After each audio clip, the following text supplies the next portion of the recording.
নমস্কার, আমি অরবিন্দ নস্কর। আপনাদের সামনে আজ একটি নতুন খবর নিয়ে এসেছি বা আপডেট নিয়ে এসেছি বা প্রতিবেদন নিয়ে এসেছি। আপনারা মনোযোগ সহকারে শুনবেন।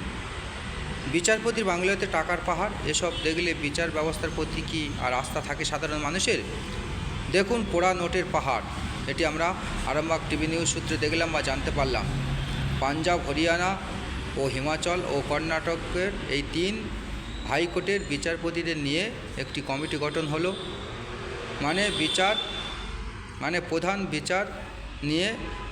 প্রধান বিচারপতিদের নিয়ে একটি কমিটি গঠন করা হলো এই তিন হাইকোর্টের। জজমোহন বর্মন বিচারপতিকে এখন যার ঘর থেকে টাকা পাওয়া গেল তার নাম জজমোহন বর্মন বিচারপতি, তাকে এখন কোর্টে যাওয়া নিষেধ করা হলো। এখন তদন্ত হবে, যদি নির্দোষ হয় তবে বিচার করতে পারবেন। দিল্লি হাইকোর্টের বিচারপতি ছিলেন ওই জজমোহন বর্মন।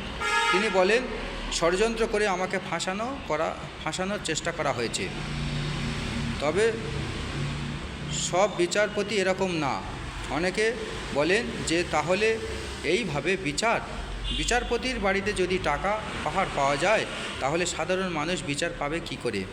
যারা সৎ বিচারপতি তাদেরও সম্মান যাচ্ছে কিছু বিচারপতির জন্যে, তাহলে মানুষ ভরসা করবে কি করে? তবে তদন্ত হচ্ছে, এখন কিছু বলা যাবে না। যতক্ষণ না দোষী বলে সাব্যস্ত হবে ততক্ষণ দোষী বলা যাবে না। এই আমাদের ভারতবর্ষের আইন বা সংবিধান। গরিবদের সাজা হয়, বড়লোকেদের সাজা হয় না। যারা পেটের দায়ে চুরি করে তারা চোর বলে প্রমাণিত হয়, আর যারা কোটি কোটি টাকা চুরি করে তাদের সাজা হয় না। তাদের আমরা স্যার বলে সম্মান করি, এটাই তফাৎ। গরিবদের জন্য কোনো আইন নেই, সব বড়লোকদের জন্য। গরিবরা সঠিক বিচার পায় না। যারাই রক্ষক তারাই সমাজের ভক্ষক। তাই সারা জীবন আমরা ছোটোবেলা থেকে দেখে আসছি বা যুগ যুগ ধরে ইতিহাস পড়ে আমরা দেখে আসছি যে গরিবদের জন্য কোনো আইন আদালত নেই। গরিবরা যদি পেটের দায়ে চুরি করে 1 টাকা 2 টাকা বা 100 টাকা জিনিস, তাদের সাজা হয়, তাদের পুলিশ দিয়ে মারা হয়। কিন্তু যারা বড়লোক কোটি কোটি টাকা চুরি করে তাদের আমরা স্যার বলি, সম্মান করি, তাদের কোনো সাজা হয় না। তারা সমাজের প্রতিষ্ঠিত এবং প্রভাবশালী এবং তারাই সমাজ পরিচালনা করে। তাই এটাই ভারতবর্ষের অবস্থা, বিশেষ করে পশ্চিমবঙ্গের অবস্থা।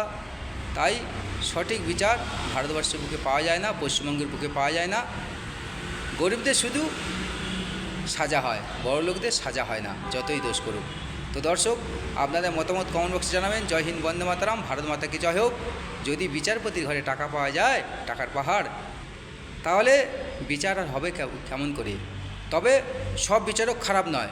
এখনও যতদিন চন্দ্র সূর্য থাকবে ততদিন ভালো মন্দ মানুষ থাকবে। এবং এমন অনেক বিচারপতি আছে যারা নিঃস্বার্থভাবে সারা জীবন কাজ করে। কিছু বিচারপতির জন্য সমস্ত বিচারপতির বদনাম হয়। তো এখন আসছি, আপনারা সুখে থাকুন, ভালো থাকুন। জয় হিন্দুস্তান, জয় ভারত, ভারত মাতা কি জয় হোক।